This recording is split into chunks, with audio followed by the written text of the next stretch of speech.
আপনাদের স্বাগত জানাই আমি আমার আলোচনা শুনবার জন্য। আজকের দিনটা মোটামুটিভাবে উত্তেজনাপূর্ণ এবং গোটা বাংলাদেশের মানুষেরই চোখ গোপালগঞ্জে। আমি শুরুতেই বলে রাখি, গোপালগঞ্জে যেটা হলো তার চেয়ে বড় কথা, গত জুলাই অভ্যুত্থানের সামনের সারিতে থাকা কিছু নাম যারা আজকে গোপালগঞ্জে নানাভাবে আক্রান্ত। নাহিদ, সার্জিস, হাসনাত, যারা, পাটোয়ারি, আক্তার, এদের উপরে যে আক্রমণ সেটার আমি নিন্দা জানাই। এবং আরো বলে রাখা ভালো, ওই অভ্যুত্থানে, ওই আন্দোলন সংগ্রামে তাদের ভূমিকার জন্য আমার তাদের প্রতি শ্রদ্ধা, ভালোবাসার কোনো কমতি নেই। যারা সেই সময় আমার কথা শুনেছেন অভ্যুত্থানের পূর্বে বা অভ্যুত্থানকালীন সময়ে বা অভ্যুত্থানোত্তর পরিস্থিতিতে, নিঃসন্দেহে যেমন আমি শুনেছি, দেখিনি, একজন সাংবাদিক যিনি একসময় মানবজমিন পত্রিকায় কাজ করতেন, তিনি প্রায়শই আমাকে নিয়ে সোশ্যাল মিডিয়াতে পোস্ট দেন। তিনি আমাকে বা মাসুদ কামালকে নিয়ে লিখেছেন যে আমরা জানি বা আমরা হয়তো বলবো যে এদের গোপালগঞ্জে যাওয়া ঠিক হয়নি। আগেই তিনি বলেছেন, আমরা কিছু বলবার আগে। আমি জানি না মাসুদ কামাল এর মধ্যে কথা বলেছেন কিনা। এমন হয় তার রিডিং একটু ভুল আছে। প্রথম কথা হচ্ছে, কাউকে ট্রল করা, কারো পিছনে লেগে থাকার প্রবণতাটা বাদ দেওয়া উচিত, যদি এতে আমার কিছুই যায় আসে না। ইউজুয়ালি আমি এসব বিষয় খুব একটা কেয়ার করিও না। যে কথা বলছিলাম যে ওই আন্দোলনের ওই নেতাদের প্রতি আমাদের শ্রদ্ধা, ভালোবাসা, কৃতজ্ঞতা সবটাই আছে, সহানুভূতিটাও আছে, এখনো আছে। এবং আমি মনে করি তাদের যে অবদান, সেই অবদানের জন্যে তাদেরকে রক্ষা করা, সুরক্ষা দেয়া, এটা আমাদের সবার দায়িত্ব। রাষ্ট্রের তো দায়িত্ব, আমাদেরও দায়িত্ব। যেমন 1971 সালে যারা আমাদের দেশটা স্বাধীন করেছে, তাদেরকে রক্ষা করা, তাদেরকে সুবিধে দেয়া, তাদের জীবনকে সহজ করে তোলার দায়িত্বটা আমাদের ছিল। 54 বছরে কিছু পারা গেছে, অনেক কিছু পারা যায়নি। এরপরে বিভিন্ন সময়ে রাষ্ট্রের জন্য জনগণের পাশে যারা দাঁড়িয়েছেন, ত্যাগ স্বীকার করেছেন, অনেকে রাষ্ট্রীয় বা সরকারি দায়িত্ব পালন করতে গিয়ে, যেমন ধরেন পুলিশ, সেনাবাহিনীর বা সশস্ত্র বাহিনীর সদস্য অনেক সময় দেশের জন্য জীবন দেন। তাদের জন্য আমাদের অনেক দায়িত্ব থাকে, কখনো কখনো রাষ্ট্র বা সরকার সেগুলো পালন করে। তো যেটা বলছিলাম যে ওই বৈষম্যবিরোধী ছাত্র আন্দোলনের বা সেই ছাত্র জনতার অভ্যুত্থানের সামনে থাকা এদের প্রতি আমাদের ভালোবাসা, এদেরকে রক্ষা করা আমাদের দায়িত্ব। গোপালগঞ্জে যেটা হয়েছে সেটা অনাকাঙ্ক্ষিত এবং আমরা কেউই সেটাকে সমর্থন করি না। তবে এদের কথা যখন বলি, এই নাহিদ, সার্জিস, হাসনাত, পাটোয়ারি বা আক্তার কিংবা আসিফ, মাহফুজ, তাদের কথা আমরা যখন বলি, আলোচনা করি, একটা বিষয় কিন্তু আমাদেরকে মাথায় রাখতে হবে। বিশেষ করে আমার এই ছোট ভাই বোনদের মাথায় রাখা দরকার যে তারা কিন্তু সেই জায়গাটিতে এখন আর নেই। তারা এখন একটা রাজনৈতিক দলের সদস্য। মাহফুজ এবং আসিফ হয়তো সেটা বলবেন না, অফিসিয়ালি তারা সদস্য নন, কিন্তু সবাই জানেন তাদের এক ধরনের কানেকশন আছে এই দলটির সঙ্গে। এবং আপনি যখন রাজনৈতিক দল করবেন, কোন রাজনৈতিক দলের সমর্থক হবেন, তখন কিন্তু আপনার প্রতিপক্ষ থাকবে, ভিন্ন মত থাকবে, এটাই স্বাভাবিক। 1971 সালের মুক্তিযুদ্ধে যারা অবদান রেখেছেন, মুক্তিযুদ্ধোত্তর বাংলাদেশে, তাদের কেউ তো দেশের বিরুদ্ধে দাঁড়িয়েছেন, জনগণের বিপক্ষে কাজ করেছেন, এবং মানুষ তাদেরকে সবসময় যে সম্মান দিয়েছে তা না, অসম্মানও করেছে, যেগুলো অনেক কিছু অপ্রীতিকর ঘটনা ঘটেছে, যেগুলো হয়তো সমর্থনযোগ্য নয়, কিন্তু বাস্তবতা হচ্ছে মানুষের ক্ষোভের কাছে অনেক সময় অনেক কিছু পরাস্ত হয়, এবং সেটা আমরা বিভিন্ন সময় দেখেছি। ইভেন ধরেন যে 90-এর গণ অভ্যুত্থানেও যারা ভূমিকা রেখেছেন বা এরশাদ বিরোধী আন্দোলনে যারা ভূমিকা রেখেছেন, তাদের অনেকে কিন্তু একটা সময়ে কিন্তু এরশাদের সঙ্গেও যোগ দিয়েছেন আন্দোলন চলাকালীনই। এমনকি 14ই ফেব্রুয়ারি যে ঐতিহাসিক ছাত্র জনতার আন্দোলন, যে কর্মসূচি ছিল, সেই মিছিল থেকে বেরিয়ে গিয়ে কিন্তু তৎকালীন ডাকসুর জেনারেল সেক্রেটারি জিয়াউদ্দিন বাবলু এরশাদ সরকারে যোগ দিয়েছেন। ইতিহাসে এগুলো ঘটে, ইতিহাসে এগুলো ঘটে। সো এই ছাত্রদের প্রতি আমাদের ভালোবাসা যাই থাকুক না কেন, এবং আমি মনে করি যে তাদেরকে রক্ষা করা যে কোনো বিপদ থেকে আমাদের সকলের দায়িত্ব, কিন্তু একই সঙ্গে এটা আমাদের মাথায় রাখতে হবে, তাদেরও মাথায় রাখতে হবে যে তারা একটা রাজনৈতিক দলের নেতা, সদস্য, এবং রাজনীতিতে তাদের ভিন্ন মত আছে। এই ছাত্ররাই ধরুন 5 তারিখের পরে বা 8ই আগস্টের পরেও যদি আরো 1, 2, 3 বছর বৈষম্য বিরোধী ছাত্র আন্দোলন এই প্ল্যাটফর্মটাকে রক্ষা করতেন, সরকারকে গাইড করতেন, সরকারের অন্যায় অনিয়মগুলোকে বা অন্যান্য রাজনৈতিক শক্তিগুলোরও যেসব অন্যায় অবিচার তারা দেখতেন সেগুলো নিয়ে সোচ্চার থাকতেন, মানুষ কিন্তু তাদের ওই সমপরিমাণ শ্রদ্ধাই হয়তো করতো বা ভালোবাসা দিত, তাদের কথা শুনতো। এমনকি আর তারা যদি সরকারে চোখ না দিতেন, হ্যাঁ, যে কোনো মানুষের রাজনৈতিক দল করবার অধিকার আছে, তাদের অধিকার আছে, তারা দল হয়তো করতেন, কিন্তু তারা যদি একটু সময় নিয়ে দলটা করতেন তাহলে হয়তো অনেক মানুষই তাদের বলবার দরকার হয়তো দেশের সাধারণ মানুষই অনেকে বলতেন যে আপনারা রাজনৈতিক দল করেন। আমি মনে করি যে সেই অপরচুনিটি তারা নষ্ট করেছে।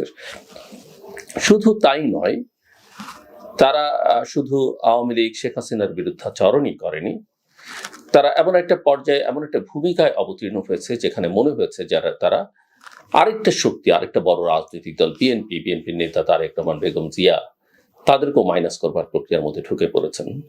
এবং এদের প্রায় সবারই বডি ল্যাঙ্গুয়েজ, কথাবার্তায়, যেমন ফ্যাসিবাদকে আমরা শেখ হাসিনার সময় দেখেছি, স্বৈরতন্ত্রকে দেখেছি, তাদের যে ভাষা, তাদের যে বডি ল্যাঙ্গুয়েজ, তার একটা প্রতিচ্ছবি কিন্তু এদের অনেকের মধ্যে আমরা দেখেছি।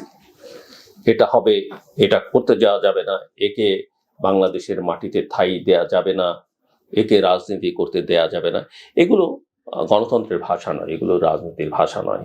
এটা আওয়ামী লীগ করেছে, বিএনপি জামাতের বিরুদ্ধে অনেক কথা বলেছে, শেষ পর্যায়ে সে জামাতকে নিষিদ্ধ করেছে চেষ্টা একটা অফিসিয়াল অর্ডারে। কিন্তু রাজনীতিতে আসলে এগুলো কাজ দেয় না। রাজনীতিতে ভালো শক্তি থাকে, অশুভ শক্তি থাকে, খারাপ শক্তি থাকে। গণতান্ত্রিক প্রক্রিয়ায় জনগণ আসলে সিদ্ধান্ত নেবে কাকে সে গ্রহণ করবে, কাকে গ্রহণ করবে না।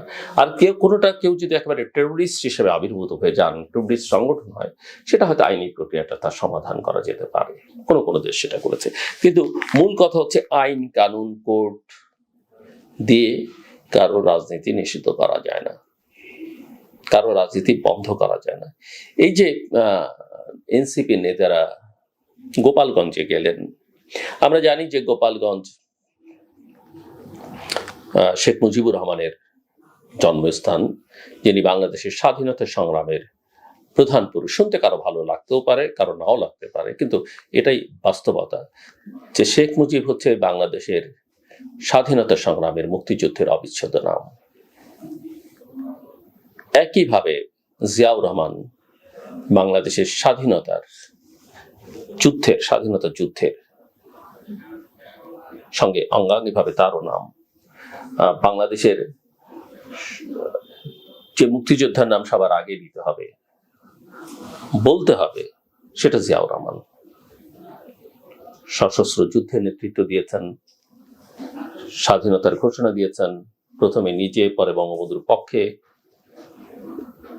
এবং বাংলাদেশের স্বাধীনোত্তর বাংলাদেশে বহুদলীয় গণতন্ত্রকে ফিরিয়ে আনবার ক্ষেত্রে ভূমিকা পালন তিনি করেছেন। স্বাধীনতার ঘোষণা, একটি সেক্টর কমান্ডার, একটি ফোর্সের অধিনায়ক, মাত্র যুদ্ধের সময় 3টা ফোর্স ছিল, এবং পরে সেনাবাহিনীর উপপ্রধান, পরে সেনাপ্রধান, রাষ্ট্রপতি, দেশের গুরুত্বপূর্ণ দায়িত্ব তিনি পালন করছেন। সো এই দুটো নামকে অস্বীকার করে এবং তাদের অনুসারীদের, যে রাজনৈতিক অনুসারীরা আছে, তাদেরকে মাইনাস করে দিয়ে বাংলাদেশে কেউ যদি মনে করেন যে তারা রাজনৈতিক শক্তি হিসেবে আবির্ভূত হবেন, সেটা এখন পর্যন্ত আমার কাছে মনে হয় যে বাস্তব চিন্তা না। হ্যাঁ, আপনি রাজনীতি করতে পারেন, কিন্তু সেটা দীর্ঘ সময়ের মধ্যে তাদেরকে রাজনৈতিক প্রক্রিয়া আপনাকে যদি ইলিমিনেট করতে, সেটা রাজনৈতিক প্রক্রিয়া জনগণের মন থেকে তাদের মুছে ফেলতে হবে, এবং কাজটা খুব কঠিন, এবং তার জন্য অনেক শক্ত রাজনৈতিক আদর্শ থাকতে হবে। শুধু রাজনৈতিক আদর্শ, অভ্যুত্থান করলাম, স্বৈরাচারের বিরুদ্ধে আমরা ভূমিকা রেখে, সেটা বললে হবে না। আপনি নিজে স্বৈরাচারী হয়ে উঠছেন কিনা সেটাও কিন্তু মানুষ দেখছে।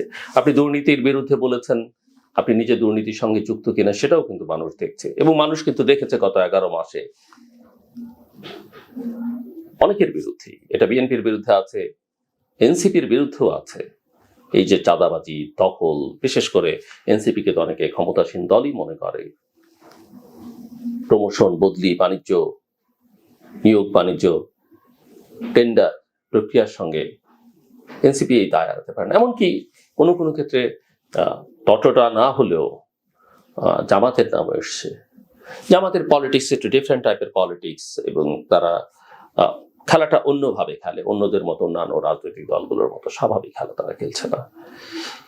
সো আমি যেটা মনে করি যে এনসিপির সারা দেশে তাদের কর্মসূচি তারা নিয়েছেন, খুব ভালো কথা। এখানে দুটো বিষয় তাদের মাথায় রাখা উচিত ছিল যে তারা যখন রাজনৈতিক দল করেছেন, সারা দেশের ছাত্র সমাজ কিন্তু তাদের সঙ্গে আসলে আর এখন আর নেই। ছাত্রদের একটা বড় অংশ ক্লাসে চলে গেছে, তাদের সঙ্গে সেই পাবলিক ইউনিভার্সিটির অন্যান্য বিশ্ববিদ্যালয়ের সমন্বয়করা এখন নেই, প্রাইভেট ইউনিভার্সিটি তো নেই, কলেজ স্কুল মাদ্রাসা বাদই দিলাম।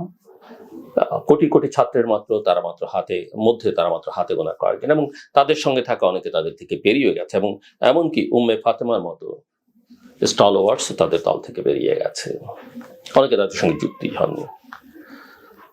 সো তারা যখন এই দলকে ওই দলকে নিষিদ্ধ করতে হবে, একে বন্ধ করতে হবে, একে বিতাড়িত করতে হবে, এই কথা বলে রাজনীতি করেন, তখন প্রতিকূল অবস্থাটার কথা তাদের মাথায় রাখতে হবে। তাদের মাথায় রাখা উচিত ছিল যে অভ্যুত্থানের পরিস্থিতি গোপালগঞ্জে শেখ হাসিনার পক্ষে রাতের আলোয় কিন্তু মিছিল করা হয়েছে, সংখ্যায় হয়তো তারা সেই সময় সেখানে সেনাবাহিনীর গাড়িতে আক্রমণ করেছে। অধ্যত্বপূর্ণ কাজ, নিন্দনীয় কাজ, শাস্তিযোগ্য কাজ, কিন্তু সেটা তারা করেছে। তো কেউ যদি মনে করে থাকেন যে আমরা 32 নম্বর ভেঙেছি, বা কেউ যদি এই আওয়াজ তুলে থাকেন যে আমরা টুঙ্গিপাড়াও নিশ্চিহ্ন করে দেব, টুঙ্গিপাড়ায় কিন্তু বাংলাদেশের মানুষই থাকে, সেখানে কেবলমাত্র শেখ মুজিবুর রহমানের সমাধি, এটা ভাবলে হবে না। সেখানে বাংলাদেশের মানুষ থাকে। হ্যাঁ, তারা অনেকেই আওয়ামী লীগ করেন, অন্যান্য পার্টিও করেন, কিন্তু পার্টি করা, রাজনীতি করা কোনো অপরাধ নয়। সেটা যদি অপরাধ হয় তাহলে এনসিপি করা অপরাধ। কে অধিকার দিয়েছিল এনসিপি করবার জন্য আপনাদেরকে? আপনারা কি বলেছিলেন জুলাই আগস্টের সময় যে আপনারা রাজনৈতিক দল করবেন, শেখ হাসিনাকে সরিয়ে আপনারা ক্ষমতায় যাবেন, কিন্তু গেছেন তো। সো আমি মনে করি যে গোপালগঞ্জে যাবার ব্যাপারে, তাদের এই কর্মসূচির ব্যাপারে ভেবে চিন্তে নেওয়া উচিত ছিল। দেশের বিভিন্ন অঞ্চল, যেমন ধরেন যে ধারণা করা হয়, সবসময় কথা ঠিক না যে গোপালগঞ্জ সহ দক্ষিণবঙ্গে, বিশেষ করে ফরিদপুর বেল্টে আওয়ামী লীগের একটা ভালো সমর্থক গোষ্ঠী আছে। ইট ডাজন্ট মিন যে আসলে সেটা একেবারেই প্রমাণিত সত্য, সবসময় আওয়ামী লীগ সেখানে যেতে তা না। ফ্রি ফেয়ার ইলেকশন হলো, অন্যান্য দলও সেই সব জায়গায় কখনো কখনো জিতেছে। যেমন ধারণা করা হয় বগুড়া, নোয়াখালীতে, এখানে একদম বিএনপির জয় জয়কার অবস্থা, বিএনপিকে সেখান থেকে নাড়ানো সম্ভব। তো এগুলো আসলে, রংপুরে আপনি জাতীয় পার্টি, কোথাও কোথাও কক্সবাজার বা সাতক্ষীরাতে জামাতের কিছু ফুটপ্রিন্ট আছে, বেশ শক্ত। এগুলো কিন্তু মাথায় রেখে আপনি কর্মসূচি নিতে পারবেন, এবং কর্মসূচি দিয়ে আপনারা গেলেন এবং একটা প্রতিকূল পরিস্থিতির, অনাকাঙ্ক্ষিত পরিস্থিতির শিকার হলেন, যেটা নিন্দাযোগ্য এবং শাস্তিযোগ্য যারা এটা করেছে। সেখানে পুলিশ গেল, সেনাবাহিনী গেল, এবং তাদের গিয়ে পুরো পরিস্থিতি নিয়ন্ত্রণে আনতে হয়েছে। 144 ধারা জারি করা হয়েছে। কিন্তু এটা মাথায় রাখতে হবে যে আপনাদের কিন্তু লোকজন সেখানে ছিল না, যাদের দেখা গেছে কিছু কিছু জাস্ট অনলাইন পোর্টাল বা কিছু সাংবাদিক ছাড়া আপনারা যেরকম মনে করেছেন যে মানুষ সেই আগের মতো ঝাঁপিয়ে পড়বে আপনাদের ডাকে, বা অবস্থাটা কিন্তু সেরকম নয়। কাজে আপনাদের প্রস্তুতি নিয়ে আসলে সেখানে যাওয়া উচিত ছিল, অথবা আপনাদের সেরকম নেগেটিভ অ্যাটিটিউড নিয়ে সেখানে যাওয়াটা ঠিক হয়নি। দ্বিতীয় কথা হচ্ছে যে এই যে কর্মসূচি আপনারা করলেন এবং সেটা সফল হলো, তাতে করে মানুষ কি দেখল, এবং এটাও দেখা যাবে যে সার্জিস আলম সেখান থেকে গোটা বাংলাদেশের মানুষকে গোপালগঞ্জে যাবার জন্য বলেছেন, আহ্বান জানিয়েছেন, কিন্তু মানুষ কি গেল? এ থেকে আপনাদের একটা জিনিসই বুঝতে হবে যে সেই অবস্থাটায় আপনারা এখন নেই। থাকে না একটা দেশ কখনোই। মুক্তিযুদ্ধোত্তর বাংলাদেশে 16ই ডিসেম্বর পর্যন্ত পরিস্থিতি এক ছিল, 16ই ডিসেম্বরের পর পরিস্থিতি আরেক বদলে গেছে। মুক্তিযোদ্ধাদের কথায় সব চলেনি, কারণ তখন দেশটা পুনর্গঠন করবার ইস্যুজ আছে, দেশটাকে সামনে নিয়ে যাবার ইস্যুজ আছে। তো একটা রাষ্ট্র ব্যবস্থা কিভাবে চলে সেটা কিন্তু আপনাদের মাথায় রাখা দরকার। অভ্যুত্থান করেছেন সেটা ভালো, কিন্তু অভ্যুত্থানের প্রশ্নে দেশটা চলতে হবে তো। কিন্তু দুর্ভাগ্য হচ্ছে যে আপনাদের কথায়, আপনাদের সঙ্গে থেকে, এবং বর্তমান সরকার এবং সরকার প্রধান নোবেল লরিয়েট, কিন্তু দেশটা কিন্তু চলছে না। সমস্যাটা কিন্তু এখানেই প্রধান। মানুষ হ্যাপি নয়, মানুষ প্রকাশ করছে না, কারণ মানুষ কয়দিন পর পর রাস্তায় নামে না, তার সময় লাগে। ইতিমধ্যেই মানুষ জুলাই আগস্টে 2024 এক্সস্টেড, প্রচুর মানুষ রক্ত দিয়েছে, ত্যাগ স্বীকার করেছে, তার আগের 15 বছরের সাফারিংস আছে। বিএনপি নেতারাও দেখলাম আমরা আপনাদের নিন্দা জানিয়েছি, কিন্তু গত কয়েকদিনে বিএনপির বিরুদ্ধে আপনারা কি পরিমাণ মিছিল, কত বাজে ভাষায় আপনারা তারেক রহমানকে আক্রমণ করেছেন, কত বাজে ভাষায় আপনারা জামাত মিলে বিএনপির বিরুদ্ধে কথা বলেছেন। সো আপনারা যাদেরকে মিত্র ভেবেছেন তাদের শক্তি জনসমর্থন কি আছে সেটা হয়তো আপনারা অনুধাবন করতে ব্যর্থ হয়েছেন, অথবা তাদের সঙ্গে আপনাদের পূর্বেরই কোনো সম্পর্ক ছিল বা এখনো সেই সম্পর্কটা আছে, কিন্তু এই সম্পর্ক দিয়ে হয়তো আপনি রাজনীতি করতে পারবেন, কিন্তু আপনি যদি মনে করেন যে আওয়ামী লীগ বা বিএনপিকে মাইনাস করে ফেলবেন, সেটা বাংলাদেশে নিকট ভবিষ্যতে হবার কোনো সুযোগ আছে বলে আমি মনে করি না। এবং বিএনপির বিরুদ্ধে চাঁদাবাজি বা অন্যান্য অভিযোগ তুলে তাদেরকে এলিমিনেট করবার যে চেষ্টা, সেটাও আপনারা খুব একটা সফল হবেন না, বরং আগামী দিনে স্বাধীনতা বিরোধী শক্তি বা যারা বাংলাদেশের স্বাধীনতার বিপক্ষে এবং বাংলাদেশকে একটা অন্ধকার যুগে নিয়ে যেতে চায়, যারা বাংলাদেশের মূল আকাঙ্ক্ষা যে ধরনের বাংলাদেশের মানুষ চায় তার বিপরীতে একটা অন্য ধরনের বাংলাদেশ তৈরি করবার চেষ্টা করছে, সেখানে মানুষ দরকার পড়লে অস্বাভাবিক নয় যে সেই পতিত স্বৈরাচার আর বিএনপি কিন্তু এক হয়ে যেতে পারে গণতন্ত্রের স্বার্থে, দেশের স্বার্থে। বাংলাদেশের ইতিহাসে আছে যে বিএনপি, আওয়ামী লীগ, জামাত একসঙ্গে আন্দোলন করেছে। বাংলাদেশের ইতিহাস আছে বিএনপির বিরুদ্ধে আওয়ামী লীগ, জামাত, জাতীয় পার্টি একসঙ্গে আন্দোলন করেছে। জামাতকে তো সবাই স্বাধীনতা বিরোধী শক্তি পাবে। কাজে আমি জামাতের রাজনীতি নিষিদ্ধ করবার বিপক্ষে তখনও কথা বলেছি।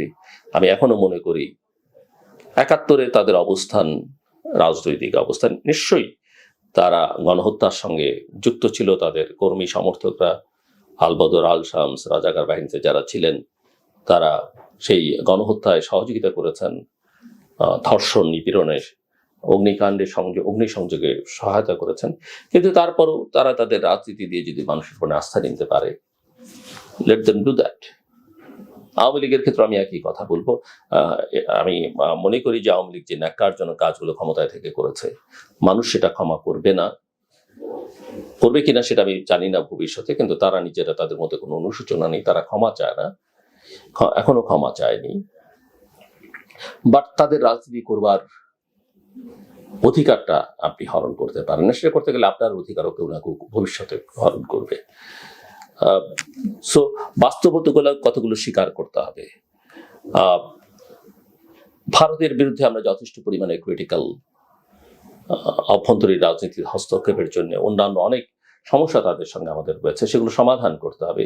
এবং তারা অনেক অন্যায্য কাজ আমাদের সঙ্গে করেছে, কিন্তু প্রতিবেশী হিসেবে তাকে তো আপনি অস্বীকার করতে পারেন না। সো আপনার তার সঙ্গে সবসময় এনগেজমেন্টে যেতে হবে। এ কথা বললেই যদি আপনি আমাকে দালাল বানিয়ে দেন, সেটা সুবিবেচনা প্রসূত কাজ হবে না। আপনি করতে পারেন, কিন্তু তাতে করে বাস্তবতা, আপনি যুক্তরাষ্ট্র নিয়ে কথা বলিয়ে আপনি আমাকে সিআই এর দালাল বলবেন বা তাকে ঘৃণা করবেন। যুক্তরাষ্ট্রে এখনো পর্যন্ত বাংলাদেশের সবচেয়ে একক দেশ হিসেবে আমাদের সবচেয়ে বেশি রপ্তানি, আমাদের এখানে ইনভেস্টমেন্ট বলেন, সহযোগিতা বলেন, সেটা তাদের সবচেয়ে বেশি। আমাদের ছেলেমেয়েরা বিদেশে যেতে চাইলেই, পড়তে যেতে চাইলেই যুক্তরাষ্ট্রে যেতে চায়, আপনি এটা অস্বীকার করবেন কিভাবে? কাজেই এইভাবেই আসলে বিবেচনাগুলো করা দরকার। আর তারেক রহমানকে আপনি ছোট করবার চেষ্টা করতে পারেন, তাকে আপনি অনেকে দোষী করতে পারেন, কিন্তু ভাবতে হবে, মাথায় রাখতে হবে যে তিনি এখন বাংলাদেশের সবচেয়ে বড় রাজনৈতিক দলটির নেতৃত্ব দিচ্ছেন, এবং বাংলাদেশের নির্বাচন হলে পারসেপশন যে তিনি হয়তো সম্ভাব্য প্রধানমন্ত্রী বাংলাদেশের। আপনারা নিজেরাও স্বপ্ন দেখতে পারেন, স্বপ্ন দেখতে দোষ নেই।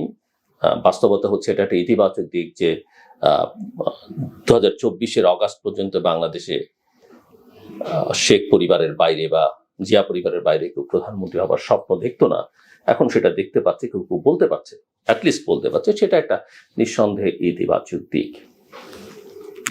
সো আমি দেখছি যে সামনে জটিলতাগুলো তো বারবার একটা চেষ্টা হচ্ছে, জুলাই সনদ বা ন্যাশনাল চার্টার, এগুলো নিয়ে নানান জন নানান কথা বলছেন। আর এই যে বিএনপিকে বা আওয়ামী লীগকে একেবারে ইলিমিনেট করবার চেষ্টা, এগুলো কোনো সুফল বয়ে আনবে না, বরং আপনাদের যে সম্ভাবনা ছিল সেই সম্ভাবনাগুলোকে আমার মনে হয় যে আপনারা নিজেরাই নষ্ট করছেন। আর বাংলাদেশের কথা বিবেচনা করলে, স্বার্থ বিবেচনা করলে বাংলাদেশ একটা বড় ঝুঁকির মধ্যে ধীরে ধীরে ঢুকে পড়ছে, এবং এর থেকে পরিত্রাণের একটাই উপায়, এটা নিয়ে আমাকে আপনি ট্রল করতে পারেন, অনেক কিছু বলতে পারেন, নির্বাচনের কোনো বিকল্প নেই। ফেব্রুয়ারিতে অনেক দূরের কথা। আর বিএনপি নেতাদের বোধহয় এখন একটু শিক্ষা হওয়া উচিত। আমি যখন বলেছিলাম জুন লন্ডন বৈঠকের পরে যে বিএনপি ট্র্যাক, তারা দেখছিলাম আকাশে ভাসছে আর সোশ্যাল মিডিয়াতে তাদের আলহামদুলিল্লাহ এটা বলে যে আনন্দ উল্লাস, কিন্তু আমি বলেছিলাম যে আসলে বিএনপি ট্র্যাপড।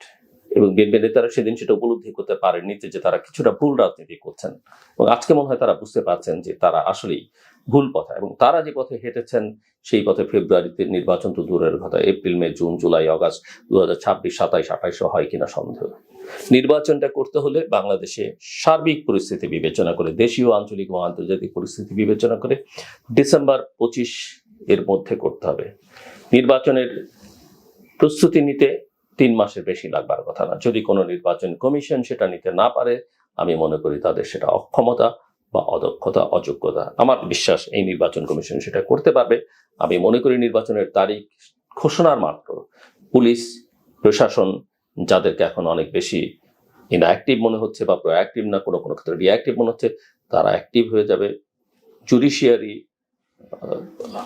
যথাযথ ভূমিকা পালন করবে, আর্ম ফোর্সেস যথাযথ ভূমিকা পালন করবে, এবং বাংলাদেশে যে চরম বিশৃঙ্খলা এখন দেখা যাচ্ছে, যে অনিশ্চয়তা দেখা যাচ্ছে অর্থনীতি, সমাজ, রাষ্ট্রে, সেগুলো আর থাকবে না। দ্রুত নির্বাচন, যত দ্রুত নির্বাচন সবাই মিলে চাওয়া উচিত। কেউ যদি মনে করে থাকে নির্বাচন বিলম্বিত হলে তারা লাভবান হবে, আমি সেটা মনে করি না। এনসিপির কোনো লাভবান হওয়ার আমি কোনো সুযোগ দিই না, যদি না তারা জামাতের সঙ্গে নিজেদের একাকার করে ফেলেন বা তারা জামাতের বি টিম হিসেবে থাকেন। আমাদের কাছে তথ্য প্রমাণে তিনি, কিন্তু অনেকের ধারণা যে এনসিপি, এবি পার্টি সহ কিছু কিছু রাজনৈতিক দল তারা বেসিক্যালি জামাতের হয়েই কাজ করছেন। আদারওয়াইজ লাভ যদি কিছু হয় সেটা জামাতের হবে, অন্য কারো লাভের কোনো সুযোগ নেই। তবে জামাত নিঃসন্দেহে বাংলাদেশের সবচাইতে সুশৃঙ্খল পলিটিক্যাল পার্টি। তাদের কাছে তাদের ইডিওলজিটা গুরুত্বপূর্ণ। এই ইডিওলজি অন্যরা খুব একটা চর্চা করেন না, বা তাদের নিজেদের যার যার ইডিওলজি আছে পলিটিক্যাল পার্টিগুলো, তারা এত কনসলিডেটেড ওয়েতে বা এত শক্তভাবে করে না যেটা জামাত করে, এবং বেশ organised political party, political force. কিন্তু ইতিহাসে জামাত তার জন্মলগ্ন থেকে ইতিহাসের বিভিন্ন পর্যায়ে তাদের রাজনীতিতে বহু ভুল আছে, এবং তারা অনেক ক্ষেত্রেই অনেক দূর এগিয়েও সফল হতে পারেনি, সফল হয়নি, কারণ ভুল রাজনীতি আসলে শেষ পর্যন্ত কোনো সাফল্য দেয় না। আমি কথা না বাড়াই, সমাধান একটাই, যেটা বলছিলাম যে নির্বাচন নির্বাচন নির্বাচন শেষ করবার আগে বলি, প্রত্যেকটা মানুষের, আমি নিজেও যথেষ্ট সচেতন নই স্বাস্থ্য, বাট দুটো বিষয় খেয়াল করা দরকার। ঘুমটা মানুষের জীবনে খুব প্রয়োজন। অনেকেই মনে করেন আমি তো 3-4 ঘন্টা ঘুমালি আমার ফ্রেশ ঘুম হয়, সাময়িক, সেটা দীর্ঘমেয়াদে কোনো সুফল দেবে না। প্রত্যেকটা মানুষের আসলে জীবন 24 ঘন্টার সময়টাকে 3 ভাগে ভাগ করা উচিত। 8 ঘন্টা 8 ঘন্টা 8 ঘন্টা 8 ঘন্টা আপনি বিছানায় কাটাতে পারেন ঘুমিয়ে, তবে কোনো অবস্থাতেই 7 ঘন্টার কমে ঘুম নয়, 8 ঘন্টার বেশি না হয় ভালো। কেউ কেউ বিশেষ করে ছোটরা 9-10 ঘন্টাও ঘুমায়। 8 ঘন্টা আসলে আপনার দিনের আপনি বসে কাটাতে পারেন, আর 8 ঘন্টা দাঁড়িয়ে, সেটা আপনি হাঁটেন, দাঁড়িয়ে থাকেন, যাই করেন না কেন, 8 ঘন্টা বসে, 8 ঘন্টা ঘুমিয়ে বা শুয়ে, 8 ঘন্টা দাঁড়িয়ে, এই। আর প্রচুর পানি খাওয়া উচিত, প্রচুর পানি খাওয়া উচিত। তবে সবার জন্য না, যাদের কিডনির প্রবলেম আছে বা অন্যান্য প্রবলেম আছে তারা হয়তো ডক্টরের পরামর্শ খাবে, কিন্তু অন্যথায় আপনাকে সবসময় হাইড্রেট থাকা, এটা আপনার শরীরের জন্য কল্যাণ। আমার কথা শুনবার জন্য অসংখ্য ধন্যবাদ। আপনাদের সবার জন্য শুভকামনা।